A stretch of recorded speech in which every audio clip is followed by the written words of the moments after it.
Hello, good morning, नमस्कार, सभी का स्वागत है पावर ऑफ नॉलेज लीगल मेरे इस चैनल पे। आई होप सब अच्छे से पढ़ाई कर रहे होंगे, अपनी कंपटीशन में लगे होंगे और आजकल जो हम chapter tribal communities in India कर रहे हैं उसका भरपूर आनंद ले रहे होंगे, सीख रहे होंगे उससे बहुत कुछ। आज हम इसी के कंटिन्यूएशन में हैं, एक और इसी के ही अंतर्गत एक टॉपिक आता है कॉलोनियल पॉलिसीज़ एंड ट्राइब्स। इसके बारे में जान लेते हैं, इम्पॉर्टेंट है, हर एक एस्पेक्ट को हम जान रहे हैं तो ये भी जानना हम आवश्यक समझते हैं। तो शुरू करते हैं आज का सेशन। देखिए, colonial policies and tribes. Before the colonial rule, Indian tribes had been living in forest and hilly area as a part and parcel of Indian population, and they enjoyed a free life of their own without interference of the state. तो colonial rule से पहले की बात ये की जा रही है, ज़्यादातर जो ट्राइब्स थे वो हमारे कहाँ रहते थे, फॉरेस्ट और हिली एरियाज़ में रहते थे, ठीक है। और ये अपनी अपनी तरह की लाइफ को एंजॉय कर रहे थे, ठीक है। इंटरफेरेंस स्टेट का बिल्कुल नहीं था। The British in India had economic exploitation of her riches as one of the prime reasons of colonizing in India, ठीक है। And it affected their relations with the Indian tribes as well. तो इनका मुख्य उद्देश्य ही Britishers का था कि exploit करें, तो फिर ट्राइब्स भी एक्सप्लॉइट हुए इनके द्वारा ना, यही बताया जा रहा है। The British policy towards the tribals had two major elements. तो दो मेजर एलिमेंट्स ब्रिटिश की पॉलिसीज़ में इनके लिए थे, वो क्या था देख लीजिए। Firstly, it favoured isolation of the tribal areas from the mainstream. तो इनको आइसोलेट करके ही रखा गया, ठीक है। दूसरा इन्होंने बताया, their political interest also proved integration of the tribe with mainstream as they saw their union with the larger population as a threat to their empire. तो कह रहे थे अगर ये इनका अगर कह सकते मिलाव कह सकते, या इनका मिल जाना मेन स्ट्रीम में अगर हो जाता, तो इनको ये लग रहा था थ्रेट है, हमारे कॉलोनियल रूल के लिए थ्रेट है। यानी ब्रिटिशर्स ये अच्छे से जानते थे कि अगर ये सब एक साथ आ गए तो हमें जल्दी से ही निकाल देंगे, इसीलिए इन्होंने इनको अलग थलग रखा और इनको विकसित नहीं होने दिया, ठीक है। ओके, उतना मेन स्ट्रीम में मर्ज नहीं होने दिया। Okay, fine. Secondly, at the level of reforms the British administration was interested in civilising these people. और दूसरा इनका रिफॉर्मेशन का भी एजेंडा था ब्रिटिशर्स का, तो इनका ये था कि इनको सिविलाइज किया जाए। Okay, colonial rulers followed a similar policy of exploitation and alienation with tribes that they followed in the rest of India। तो ये इनकी पूरी इंडिया में ये इनकी पॉलिसी एक तरह से विख्यात थी कि सिविलाइज करने के नाम पे इनको अलग थलग भी रखो और ये भी दिखाओ कि हम देखो कितना रिफॉर्मेशन कर रहे हैं। Okay, to maximize their earnings, various attempts were made to bring tribes into the fold of revenue administration. At the same time, forest and tribal lands were subjected to exploitation at an unprecedented level।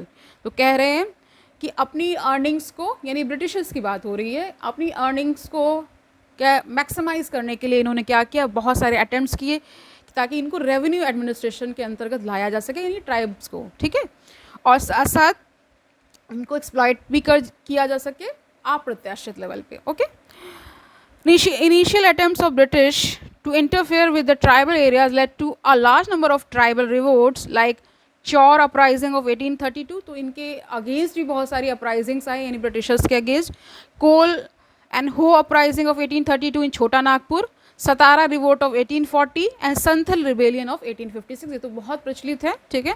Due to this, during the late 19th century a policy of administrative segregation emerged। During the 19th century the British policy towards tribes is seen in terms of 3 aspects हैं इसके, वो जान लीजिए क्या क्या है। पहले है administrative segregation। Okay, this policy aimed eight isolating tribals from the mainstream. तो इनका मेन एजेंडा था कि इनको अलग थलग रखा जाए मेन स्ट्रीम से। Government of India act 1870 provided some protection to the some protection in scheduled districts। Act of 1874 led to the creation of certain scheduled tracts। 1919 Act created excluded and modified excluded areas within a different administrative structure than the mainstream, which was later slightly modified in 1935 Act as excluded and partially excluded areas। तो इनको ऐसे ऐसे areas में, यानी अलग area और partially इनको अलग रखा गया, ठीक है।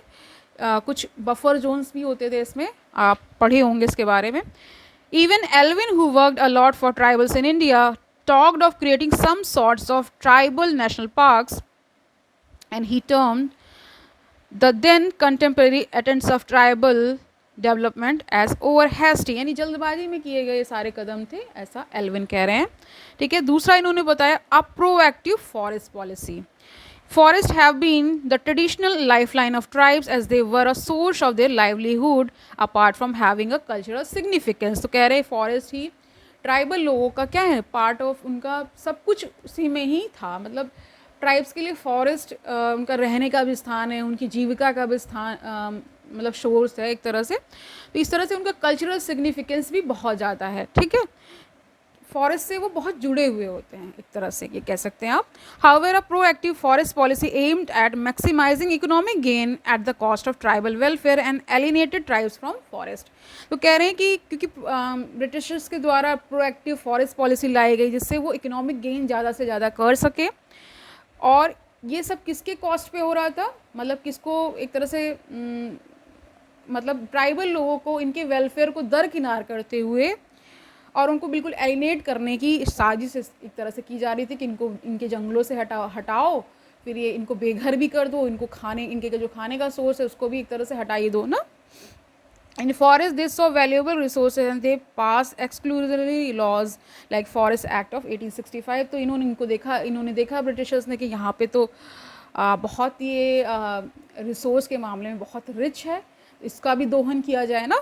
तो इन्होंने फॉरेस्ट एक्ट ऑफ 1865 लेकर के आए। ठीक है, which took away traditional forest right. तो इससे क्या हुआ, उनके जो ट्रेडिशनल फॉरेस्ट राइट्स चले आ रहे थे उनको ले लिया गया। ठीक है, forest act of 1878 further tightened the grip of the rulers on forest and it radically change the nature of common property and made it a state property.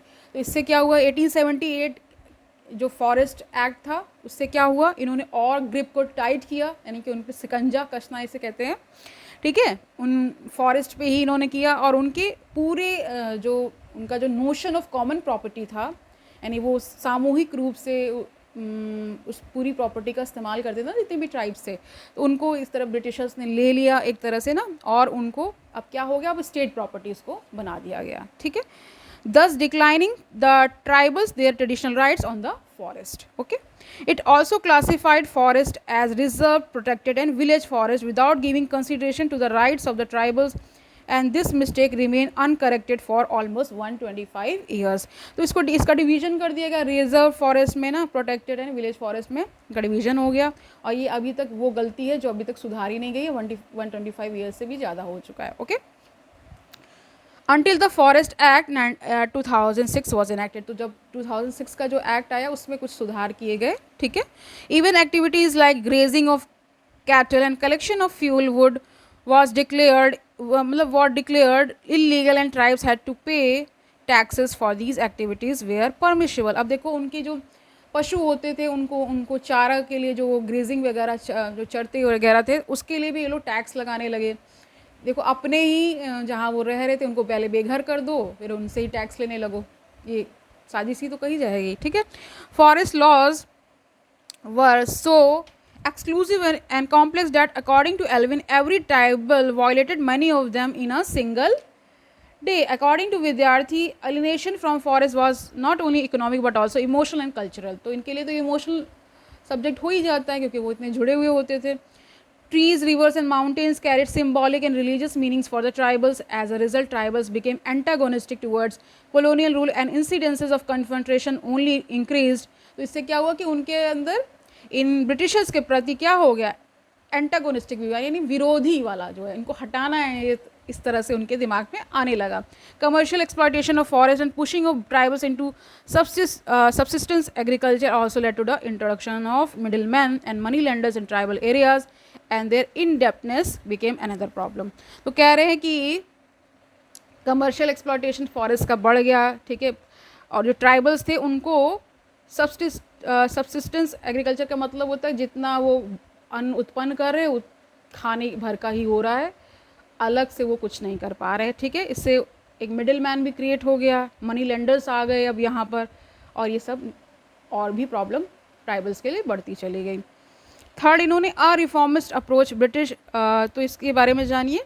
British also assumed redemptory role wherever they went। Some British Christian missionaries sincerely believed that the onus is on them to afflict the fallen and the laggard, it manifested in the form of various propositions like the white man's burden. तो इससे देखिए बहुत सारी चीज़ें आप समझ पा रहे होंगे कि क्यों ये कहा जा रहा है. वाइट मैंस का बर्डन, ये मतलब ये अपने आप को वाइट तो कहते ही थे, ब्रिटिशर्स वाइट होते भी थे स्किन में, तो अपने आप को समझते कि हमारा ये दायित्व बनता है कि इन्हें हम ठीक से रखें, इनका सुधार करें. ये सारा जो अप्रोच होता है उसके बारे में कहा जा रहा है. Its terminal manifestation in recent years is seen in the form of various movements. तो इसके अवेज में भी बहुत सारे मूवमेंट्स आए. However some sociologist also contend that Christian missionaries were instrumental in taking tribes out of darkness of ages and made them aware of their rightful place in society. Christian missionaries भी आई गई थी और इन्होंने भी बहुत सारा प्रयास किया इसको, यानी जो ट्राइब्स थे उनको सिविलाइज करने में. ठीक है, तो आज के लिए हम इतना ही रख रहे हैं. ठीक है, कल हम इनके issues of tribal integration and autonomy को देखेंगे. इसको 2 पार्ट में करेंगे क्योंकि ये बहुत बड़ा टॉपिक है. ओके, तो विद दिस हम आज का सेशन एंड करते हैं. कल मिलते हैं, तब तक आनंद से पढ़िए. Don't take burden and all the very best.